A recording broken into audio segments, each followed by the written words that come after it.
అందరికీ జేబీఎం. నేను Rajesh Mahasen. Welcome to Mahasen media. ఈ జనసేనలో మా వర్గాలకు వ్యతిరేకంగా వెళ్తున్నారు.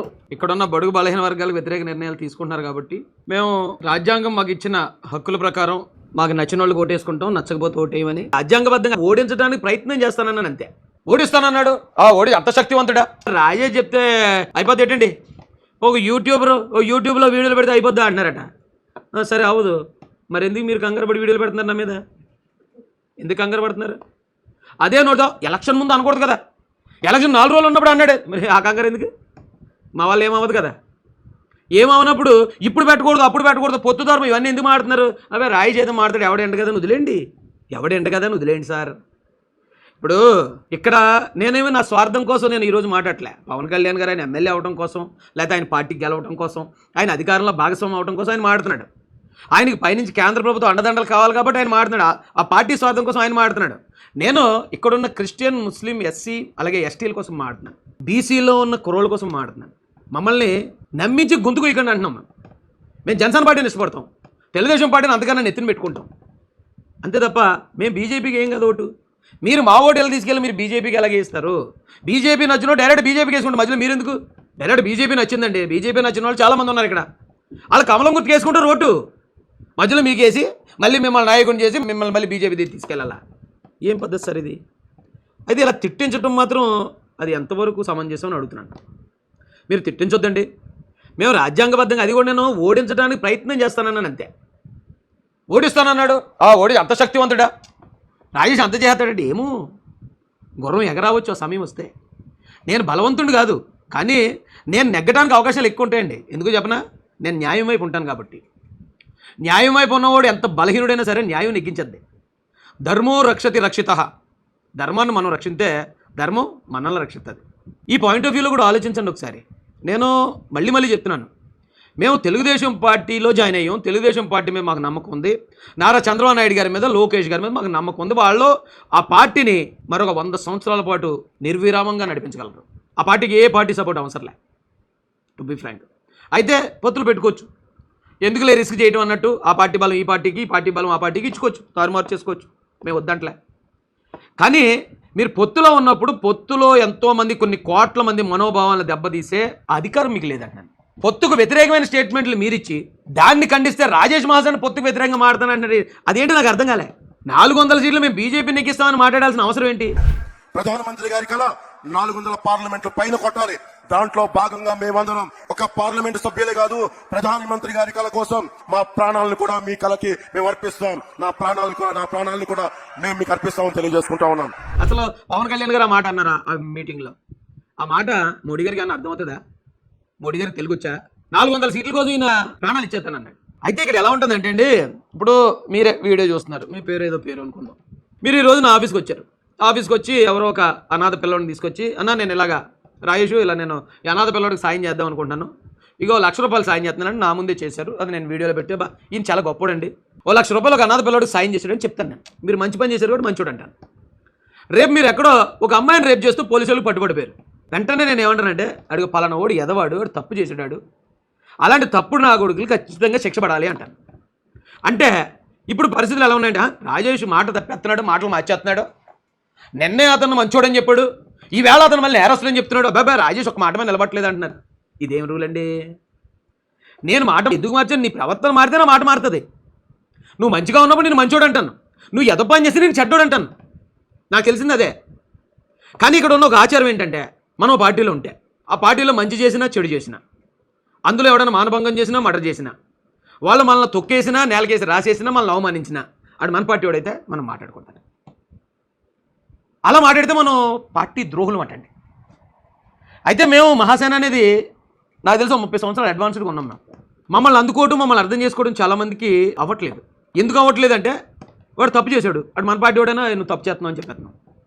కరెక్ట్ చేశాడు, మన పార్టీ కాకపోయినా ఆ విషయంలో అతనే కరెక్ట్ అంటున్నాం. అది కాదంటే ఇక్కడ. ఇప్పుడు మనం పెళ్లి చేసుకున్నారు, ఎవరైనా ఒక అమ్మాయి ఒక అతను పెళ్లి చేసుకుంది, ఆడు మంచిగా ఉన్నప్పుడు నా భర్త అని ఆశీర్వాదం తీసుకోవాలి, ఆడు తాగేసి వచ్చి బద్దలు కూడా ఎత్తినప్పుడు నా భర్త అని ఆశీర్వాదం అని రూల్ పెట్టారు. సేమ్ అదే రూల్ ఇక్కడ కార్యకర్తలకు కూడా.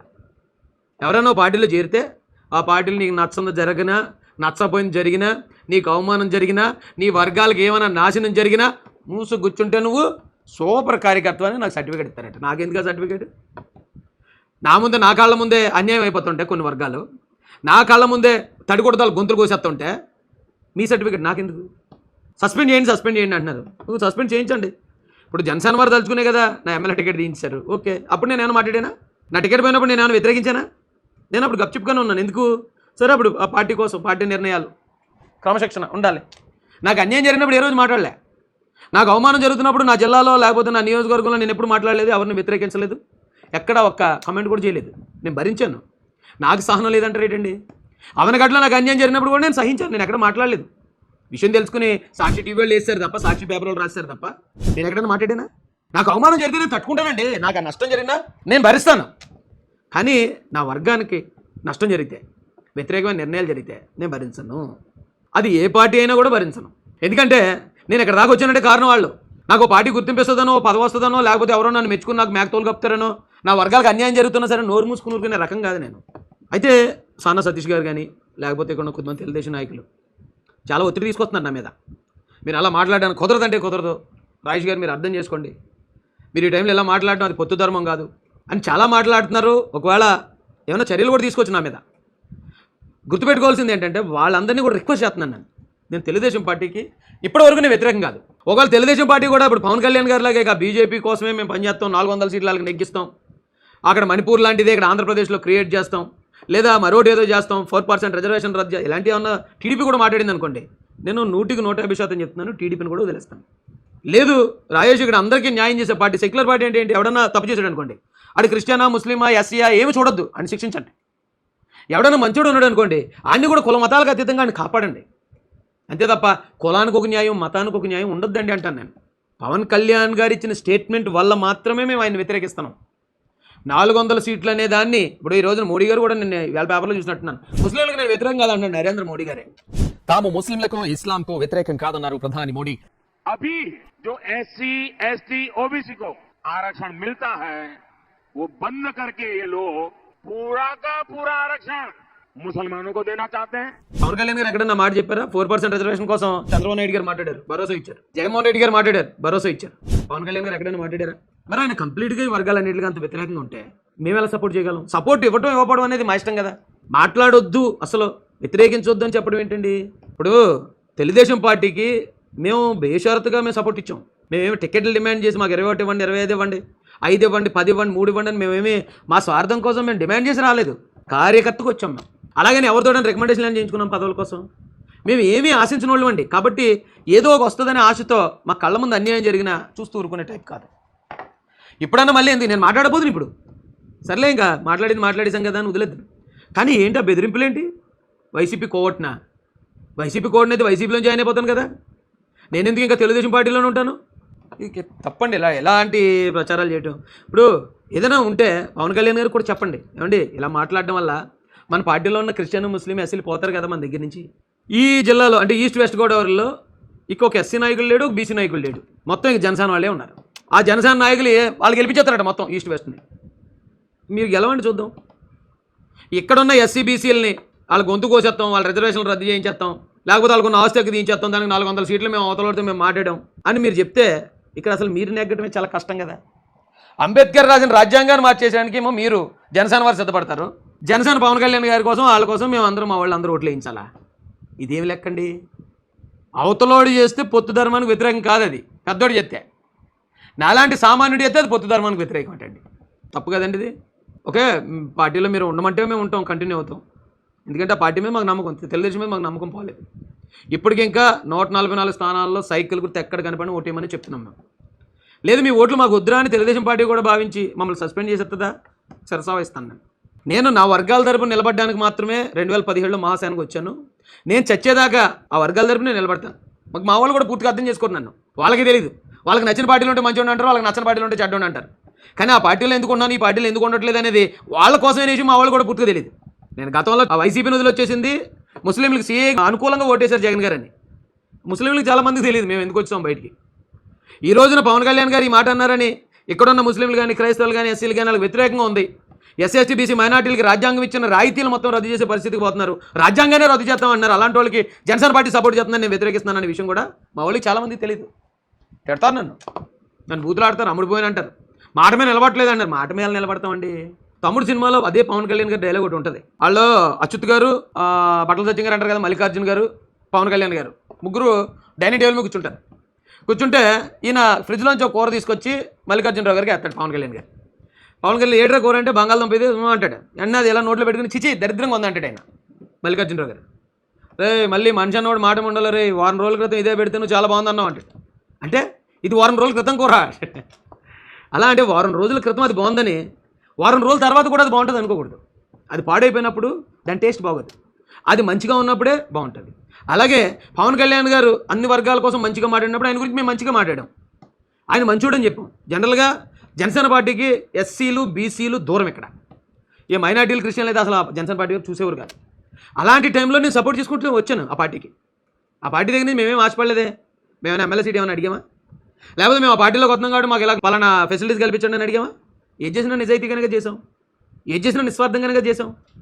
మరి ఆ రోజు మంచి అన్నప్పుడు రాజేష్ మంచోడు, ఈరోజు మాకు నష్టం కలిగేలా ఎందుకు మాడుతున్నారు పవన్ కళ్యాణ్ గారు మీరు అని వ్యతిరేకిస్తే ఈరోజు రాజేష్ అడ్డాడు. ఇలాంటి రూల్స్ మా దగ్గర పనిచేయండి. కాబట్టి అందరూ పెద్దలందరూ ఆలోచించండి ఒకసారి. ఒకవేళ ఆయన దేశం మార్చుకోమనండి. దేశం మార్చి ఇప్పుడు మీరు బీజేపీతో పొత్తులో ఉంటూ ఉన్నారు, కానీ కంప్లీట్ బీజేపీ కార్యకర్తగా మీరు మాట్లాడకూడదు. అలా మాట్లాడితే అది నచ్చని కొంతమంది ఉన్నారు, వాళ్ళు వ్యతిరేకిస్తారు. మేము ఏదైనా చేస్తాం, మీకు వ్యతిరేకమైన నిర్ణయాలు వ్యతిరేకమైన స్టేట్మెంట్లు మేము ఇస్తాం, మీరు మూసు కూర్చోవాలి అనే రూల్స్ మాకు పెట్టొద్దు. రాజ్యాంగం మాకు కూడా ఏ హక్కులు, అదే ఓటు హక్కు, అదే వాక్ స్వాతంత్రం అన్నీ మాకు ఇచ్చేయండి. నేను 200% చెప్తున్నాను. ఆయన అలా ఉన్నారు కాబట్టి మేము వ్యతిరేకిస్తున్నాం. ఆయన ఆ స్టేట్మెంట్ ఇచ్చారు కాబట్టి మేము వ్యతిరేకిస్తున్నాం. ఆయన మా మీద పర్సనల్గా మా మీద ఎన్ని అవమానాలు చూపించినా జనసేన వారు మేము పట్టించుకోలే. అప్పుడు మేము పొత్తు ధర్మంలో భాగంగా సహించాం. ఇప్పుడు కూడా సహించాను అనుకోండి, రేపు మా వాళ్ళందరూ ఈయన కొట్టేస్తారు. ఈయన వెళ్ళి మాకు వ్యతిరేకంగా బీజేపీ వారిని 400 సీట్లు నెగ్గించే ప్రయత్నంలో ఆయన ఉంటాడు. వారు వచ్చి రిజర్వేషన్లో రాజ్యాంగాల్లో రద్దు చేస్తారు, మేము సంకనాకపోతాం. ఇదేం పద్ధతి అండి? జనసేనకు ఒక ఎజెండా లేదండి? జనసేనకు ఒక మేనిఫెస్టో ఉండొద్దా? ఒక స్టాండ్ ఉండొద్దా? బీజేపీ స్టాండే జనసేన స్టాండ్ అని చెప్తారా? అప్పుడు కూడా మేము సమర్థించాలా? నేను ఆల్రెడీ ఆయన బీజేపీతో ఉన్నప్పుడు సమర్థించాను, కానీ మరీ ఎక్స్ట్రీమ్ లెవెల్లో వెళ్ళిపోయిన స్టేట్మెంట్ ఇచ్చారు కాబట్టి ఆయన వ్యతిరేకించానండి. ఇక దాడులు చేస్తాం, ఆపేస్తాం, పోటీ చేస్తాం అంటే చేయండి. ఎవరికి ఉండేది ఆడికి ఉంటుంది. మీకు ఉండేది మీకుంటే, మాకుండేది మాకుంటుంది.